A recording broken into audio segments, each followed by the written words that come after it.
شكرا يا ربي شكرا هديت قلبي شكرا نورت دربي شكرا شكرا يا ربي شكرا يا ربي شكرا هديت قلبي شكرا نورت دربي شكرا شكرا. السلام عليكم ورحمة الله وبركاته. أعوذ بالله من الشيطان الرجيم. بسم الله الرحمن الرحيم. الحمد لله رب العالمين. اللهم صل على سيدنا محمد وعلى آل سيدنا مولانا محمد. رب اشرح لي صدري ويسر لي أمري واحلل عقدة من لساني يفقه قولي.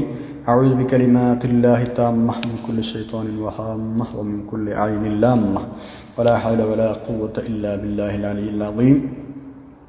ബഹുമാന്യരായ സഹോദര സഹോദരിമാരെ, നമ്മൾ സൂറത്തുൽ മുദ്ദസ്സിറാണ് പഠിച്ചുകൊണ്ടിരിക്കുന്നത്. 25-ാമത്തെ ആയത്ത് വരെ നമ്മൾ പഠിച്ചു. 26 മുതൽ നമുക്കിനി പഠിക്കാം ഇൻഷാ അല്ലാഹ്. ബിസ്മില്ലാഹിർ റഹ്മാനിർ റഹീം.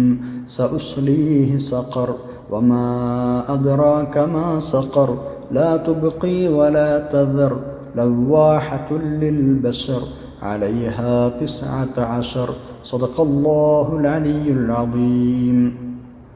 26 മുതൽ 30 വരെയുള്ള ആയത്തുകളാണ് നമ്മൾ ഓതിവെച്ചത്. നമ്മൾ പറഞ്ഞുകൊണ്ടിരിക്കുന്നത് വലീദിനെ കുറിച്ചാണ്. വലീദിന് അല്ലാഹു തആല വലീദ് ഇബ്നു മുഗീറയെ കടുത്ത ഭാഷയിൽ ആക്ഷേപിച്ച സംഭവമാണ് നമ്മൾ ചർച്ച ചെയ്തുകൊണ്ടിരിക്കുന്നത്. പരിശുദ്ധ ഖുർആൻ ആദ്യം സത്യമാണെന്ന് ബോധ്യപ്പെടുകയും പിന്നീട് സ്ഥാനമാനങ്ങൾ പോകാതിരിക്കാൻ വേണ്ടി സെഹറാണ് എന്ന് മാറ്റിപ്പറയുകയും ചെയ്ത സംഭവം. അല്ലാഹു തആല ഇനി അവനെ എന്താണ് ആഖിറത്തിൽ ശിക്ഷിക്കാൻ പോകുന്നത് എന്നാണ് പറയുന്നത്. 26-ാമത്തെ ആയത്ത് സഉസ്ലീഹി സഖർ, അവനെ ഞാൻ പിന്നീട് നരകത്തിൽ പ്രവേശിപ്പിക്കും. സഉസ്ലീഹി, സ പിന്നീട്, ഉസ്ലി ഞാൻ പ്രവേശിപ്പിക്കും, ഹി അവനെ, സഉസ്ലീഹി ഞാൻ പിന്നീട് അവനെ പ്രവേശിപ്പിക്കും. എവിടെ? സഖർ, സഖർ എന്ന നരകത്തിൽ പ്രവേശിപ്പിക്കും. നരകത്തിൻ്റെ ഒരു പേരാണ് സഖർ എന്ന് പറഞ്ഞാൽ നരകത്തിൽ പ്രവേശിപ്പിക്കും. അത് നരകത്തിൻ്റെ പേരാണ് എന്നും അതല്ല നരകത്തിലൊരു തട്ടാണ് എന്നും ഒക്കെ അഭിപ്രായമുണ്ട്. നബി സല്ലല്ലാഹു അലൈഹി വസല്ലം തങ്ങൾ പറയുന്നതായി അബൂ ഹുറൈറ തങ്ങൾ റിപ്പോർട്ട് ചെയ്ത ഹദീസിൽ ഇങ്ങനെയുണ്ട്, റളിയല്ലാഹു അൻഹു, മൂസാ നബി അലൈഹി സ്വലാം അള്ളാഹുവിനോട് ചോദിച്ചത്രേ, പടച്ചവനെ, അയ്യു ഇബാദിക അഫ്ഖറു, അയ്യു ഇബാദിക അഫ്ഖറു, നിന്റെ അടിമകളെ വെച്ച് ഏറ്റവും നിന്നിലേക്ക് ആവശ്യമായ ആളാരായിരിക്കും? നിന്റെ കാരുണ്യത്തിലേക്ക് ഏറ്റവും ആവശ്യമായ ഒരാൾ ആരായിരിക്കും നിന്റെ അടിമകളിൽ വെച്ച്? അല്ലാഹു തആല പറഞ്ഞത്രേ, സാഹിബു സഖർ, സഖർ എന്ന നരകത്തിലുള്ള ആളുകൾ. അങ്ങനെ കഠിനമായ ശിക്ഷയായിരിക്കും അവിടെ എന്നാണ് അർത്ഥം. അള്ളാഹു നമ്മളെ കാത്തുരക്ഷിക്കട്ടെ. അല്ലാഹു അജ്ർനാ മിനൻ നാർ. കഠിനമായ ശിക്ഷയായിരിക്കും അവിടെ എന്ന്. അവിടെയുള്ള ആൾക്കാണ് എൻ്റെ റഹ്മത്ത് ഏറ്റവും കൂടുതൽ ആവശ്യമായി വരിക. എല്ലാവർക്കും ആവശ്യമായി വരും, പക്ഷേ ശിക്ഷയുടെ കാഠിന്യം സൂചിപ്പിക്കാൻ വേണ്ടി അങ്ങനെ പറഞ്ഞതാണ്. ഇമാം ഖുർത്തുബി റഹ്മത്തുള്ളാഹി അലൈഹി വിഷയം ധരിച്ചിട്ടുണ്ട്. സഉസ്ലീഹി സഖർ, ഞാൻ അവനെ സഖറിൽ കടത്തും. എന്നിട്ട് ഇനി ചോദിക്കുന്നത് 27-ാമത്തെ ആയത്തിൽ, വമാ അദ്റാക മാ സഖർ, എന്താണ് സഖർ എന്ന് അങ്ങേക്ക് അറിയാമോ നബിയെ? എൻ്റെ ഗൗരവം സൂചിപ്പിക്കുകയാണ്, സഖറിൻ്റെ ഗൗരവം. വമാ അദ്റാക, അങ്ങേക്കറിയാമോ, മാ സഖറു, സഖർ എന്താണ് എന്ന്. എന്നിട്ട് 28-ാമത്തെ ആയത്തിൽ അതിനെക്കുറിച്ച് വിശദീകരിക്കുകയാണ്. എന്താണ് സഖർ? ലാ തുബ്ഖി വലാ തദർ. അല്ലാഹുവേ ഞങ്ങളെ കാക്കണേ റബ്ബേ. ലാ തുബ്ഖി, അത് അതിലിടുന്ന ഒന്നിനെയും ബാക്കിയാക്കൂല. വലാ തദറു, വിട്ടുകളയുകയും ഇല്ല. ആ നരകത്തിലേക്ക് സഖറിലേക്ക് ഇടുന്ന ഒന്നിനെയും അത് ബാക്കിയാക്കൂല. ലാ തുബ്ഖി, ബഖായ ബഖിക്കുന്നത് ബാക്കി എന്നല്ല അർത്ഥം. അബഖായു ബഖി, ബാക്കിയാക്കി. ബാഖിൻ എന്ന് പറഞ്ഞാൽ ബാക്കിയുള്ളത് എന്നാണ്. വലാ തുബ്ഖി, ബാക്കിയാക്കുകയില്ല. എന്തിന്? അതിലേക്ക് ഇടുന്ന ഒരു സാധനത്തെ ബാക്കിയാക്കൂല. വലാ തദറു, വിട്ടേച്ച് കളയുമില്ല, ഒഴിവാക്കില്ല എന്നറിഞ്ഞാൽ അതിനെ കുറിച്ച് തിന്നുന്നർത്ഥം, അത് നശിപ്പിക്കുന്നർത്ഥം. ലാ തുബ്ഖി വലാ തദർ, അത് അതിലിടുന്ന ഒന്നിനെയും അത് ബാക്കിയാക്കുകയോ വിട്ടുകളയുകയോ ചെയ്യുന്നതല്ല. എന്നാൽ ആൾക്കാർ അതിലേക്ക് ഇട്ട് കഴിഞ്ഞാൽ ഇറച്ചിയും എല്ലും തൊലിയും മാംസവും പേശികളും ഒക്കെ തിന്ന് നശിപ്പിച്ചിട്ട് പിന്നെ പുതിയത് അല്ലാഹു തആല വീണ്ടും കൊടുക്കും. പിന്നെയും ഇതേപോലെ ഉണ്ടാവും, പിന്നെയും ആക്കും. അല്ലാഹു നമ്മളെ കാത്തുരക്ഷിക്കട്ടെ. 21-ാമത്തെ ആയത്തിൽ ഒന്നും കൂടെ കണിശമായി പറയുന്നു സഖറിൻ്റെ അനുഭവം. ലവാഹത്തുൽ ലിൽ ബശർ, അത് തൊലിയെ കരിച്ച് രൂപം മാറ്റിക്കളയുന്നതാണ്. ലവാഹത്തുൻ, കരിച്ചു കളയുന്നതാണ്. ലിൽ ബശരി, തൊലിയെ കരിച്ചു കളയും. തൊലി മാത്രമല്ല കേട്ടോ, തൊലിയെ കരിച്ചിട്ട് അതിൻ്റെ രൂപങ്ങൾ മാറ്റുമെന്ന്, ബാക്കിയുള്ളതൊക്കെ കരിഞ്ഞു പോകും. നമ്മൾ വേദന അറിയുന്ന ഭാഗം തൊലിയല്ലേ. നമ്മുടെ ശരീരത്തിൻ്റെ പെട്ടെന്നുള്ള വേദന അറിയുന്ന ഭാഗം തൊലിയാണല്ലോ. അതുകൊണ്ട് ഞാൻ പറഞ്ഞത് മാത്രം. ലവ്വാഹത്തുൽ ലിൽ ബസർ. അല്ലാഹുവേ ഞങ്ങളെ കാക്കണം റബ്ബേ. 500 വർഷത്തെ വഴിദൂരത്തിനപ്പുറത്ത് നിന്ന് മനുഷ്യന്റെ തൊലിയെ കരിച്ചു കളയും സഖറിന്റെ ചൂട്. അല്ലാഹുവേ കാക്കണം റബ്ബേ. ഇബ്നു അബ്ബാസ് റളിയല്ലാഹു അൻഹു അങ്ങനെ പറഞ്ഞിട്ടുണ്ട്. ലവ്വാഹത്തുൻ എന്ന് വിശദീകരിക്കുന്നിടത്ത് അദ്ദേഹം പറഞ്ഞത് 500 വർഷം വഴിദൂരത്തിനപ്പുറത്ത് നിന്നേ ഈ ചൂട് തട്ടിയാൽ മനുഷ്യന്റെ തൊലി കരിഞ്ഞു പോകും. അപ്പോൾ നിങ്ങൾ ആലോചിച്ച് നോക്കാണ് അയക്കനിട്ട എന്തൊക്കെ അവസ്ഥ. അപ്പൊ ഇത്രയും ദൂരത്ത് നിന്ന് മനുഷ്യന്റെ തൊലിയെ കരിച്ചു കളയുന്ന, അതിലിടുന്ന ഒന്നിനെയും ബാക്കിയാക്കാത്ത, വെറുതെ വിടാത്ത സഖർ, ആ സഖറിൽ ഞാൻ അവിടെ ഇടും. നരകത്തിന് പല പേരുകളും പരിശുദ്ധ ഖുർആനിൽ കാണാം. അതിൽപ്പെട്ട ഒന്നാണ് സഖർ.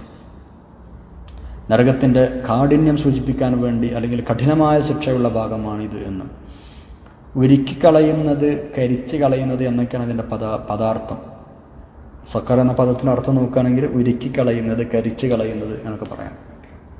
അള്ളാഹു നമ്മൾ കാത്തുരക്ഷിക്കട്ടെ. എന്തൊരു സംഗതി അയക്കാൻ ഇട്ടാലും അതിനെ എരിച്ച് കളയാതെ ബാക്കി വെക്കൂല, അതിനെ വിട്ടുകളയുകയും ഇല്ല. തൊലികളിലേക്ക് ആളിച്ചെന്ന് അതിവേഗം അതിനെ കരിച്ച് നിറം മാറ്റി ഒരുത്തി കരിമയമാക്കുന്നതാണ്. അതാണ് ലവ്വാഹത്തുൽ ബസർ.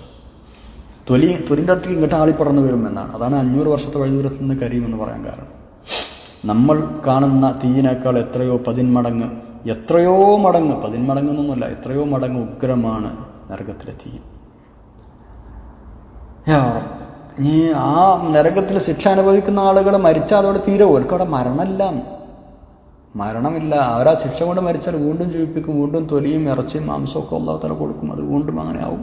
സുമ്മ ലാ യമൂതു ഫീഹാ വലാ യഹ്യ. സൂറത്തുൽ ആലയിൽ നമ്മൾ പഠിച്ചല്ലോ, സുമ്മ ലാ യമൂതു ഫീഹാ വലാ യഹ്യ. പിന്നീട് നരകത്തിലിട്ട ആളുകൾ ലാ യമൂതു ഫീഹാ, അവിടെ മരിക്കൂല, വലാ യഹ്യ എന്ന ജീവിക്കൂല. മരിക്കൂല, ജീവിക്കൂല. എൻ്റെ അർത്ഥം എന്താ? മരിക്കും ജീവിക്കും രണ്ടും ഇങ്ങനെ. മരണമില്ല അവിടെ, എന്നാൽ ജീവിക്കലുണ്ടോ? അതുമില്ല.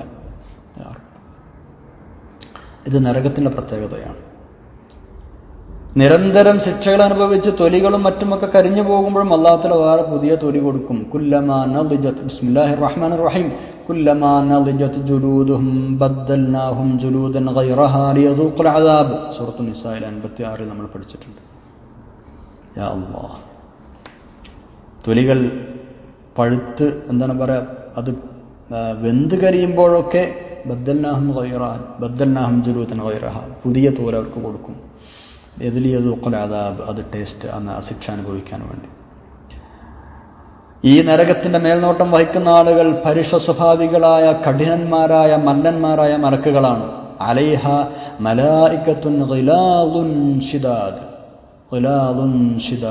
സൂറത്തു തഹ്രീമിൽ അലൈഹ, ആ നരകത്തിന്മേലുണ്ട്, നരകത്തിന് കാവൽക്കാരായുണ്ട്, മലായികത്തുൻ, മലക്കുകളുണ്ട്, ഗിലാദുൻ, പരുഷ സ്വഭാവമുള്ള, ശിദാദുൻ, കഠിനന്മാരും മല്ലന്മാരുമായ.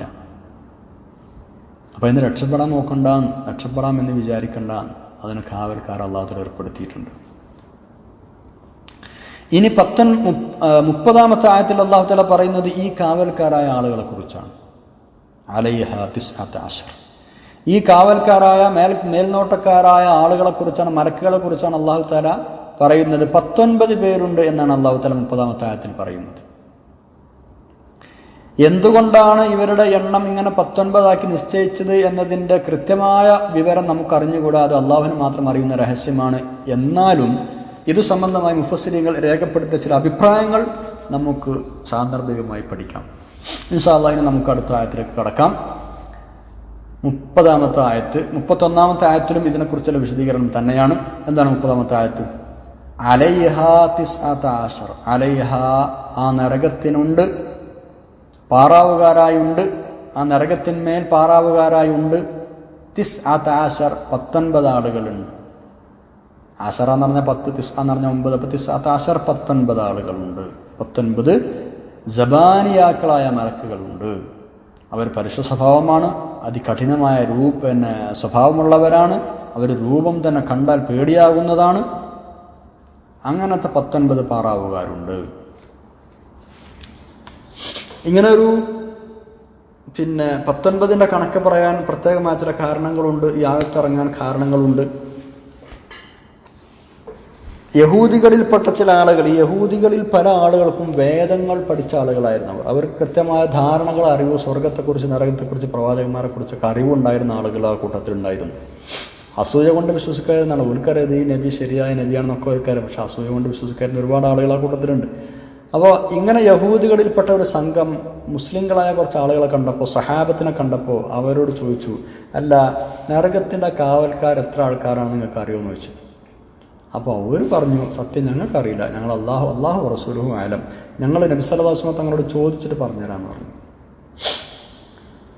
ഇതിനിടക്ക് നബി സല്ലല്ലാഹു അലൈഹി വസല്ലമയുടെ സന്നിധിയിൽ ഒരാൾ വന്നിട്ട് പറഞ്ഞു, യഹൂദികളിൽപ്പെട്ട ചില ആളുകൾ വന്നിട്ട് പറഞ്ഞു, നിങ്ങളെ ആൾക്കാരെന്ന് ഞങ്ങൾ ജയിച്ചിട്ടുണ്ട് എന്ന് പറഞ്ഞു, നിങ്ങളെ ആൾക്കാരെന്ന് ഞങ്ങൾ തോൽപ്പിച്ചിട്ടുണ്ട്, ഞങ്ങൾ ജയിച്ചു, ഒരു തോറ്റിട്ടുണ്ട് എന്ന് പറഞ്ഞു. അപ്പോൾ എന്താ വിഷയം എന്ന് ചോദിച്ചു. ഒന്നുമില്ല, ഞങ്ങൾ അവരോട് നരകത്തിൻ്റെ കാവൽക്കാരെത്ര നിങ്ങൾക്ക് അറിയുമെന്ന് ചോദിച്ചപ്പോൾ ഓല് പറഞ്ഞു ഞങ്ങൾക്ക് അറിയില്ല എന്ന്. ഓല് പറഞ്ഞു, ഞങ്ങൾ നബിയോട് സല്ലല്ലാഹു അലൈഹി വസല്ലം വന്ന് നിങ്ങളോട് വന്ന് ചോദിച്ചിട്ട് ഞങ്ങൾക്ക് പറഞ്ഞുതരാമെന്ന് പറഞ്ഞു. അപ്പോൾ നബി സല്ലല്ലാഹു അലൈഹി വസല്ലം തങ്ങളെ ആൾക്കാരോട് പറഞ്ഞു, നിങ്ങളെന്ത് മനുഷ്യന്മാരാ, അറിയാത്തൊരു കാര്യം വേറോട് ചോദിച്ചിട്ട് എന്നിട്ട് അവരെ ഞങ്ങൾ തോൽപ്പിച്ചു, നിങ്ങൾ ജയിച്ചു എന്നും പറയാൻ പറ്റുമോ? അവർ പറയേണ്ട മറുപടി മാന്യമായിട്ടല്ല നിങ്ങളോട് പറഞ്ഞത്. എൻ്റെ അടുത്ത് വന്നിട്ട് ചോദിച്ചിട്ട് പറഞ്ഞുതരാമെന്നല്ല നിങ്ങളോട് പറഞ്ഞത്, നിങ്ങളത് അംഗീകരിക്കല്ലേ വേണ്ടത്. എന്നിട്ട് എൻ്റെ അടുത്ത് വന്നിട്ട് ഇപ്പോൾ അവർ തോറ്റു എന്ന് പറയാം.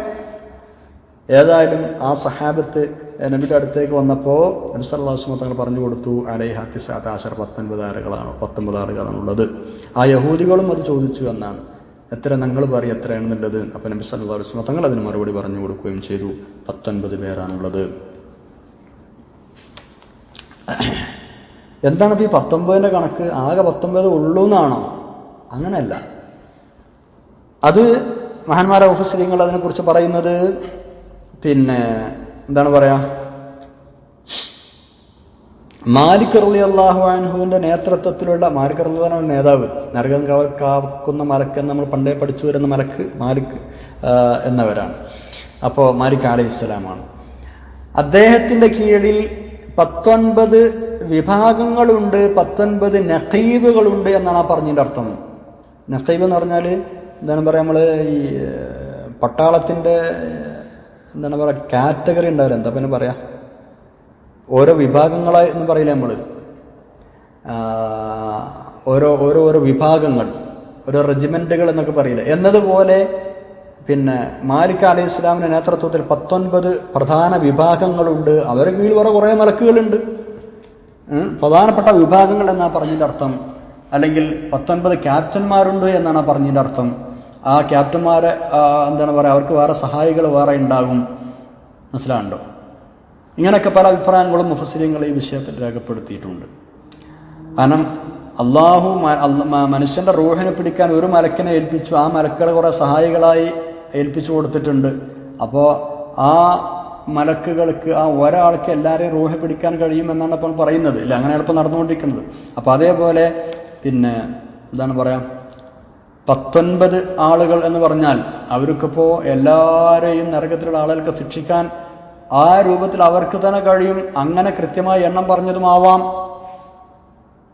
അങ്ങനെയും അഭിപ്രായങ്ങളുണ്ട്. അതല്ല, ഇത് 19 വിഭാഗങ്ങളുടെ ക്യാപ്റ്റന്മാർ പറഞ്ഞതാണ് എന്ന അഭിപ്രായമുണ്ട്.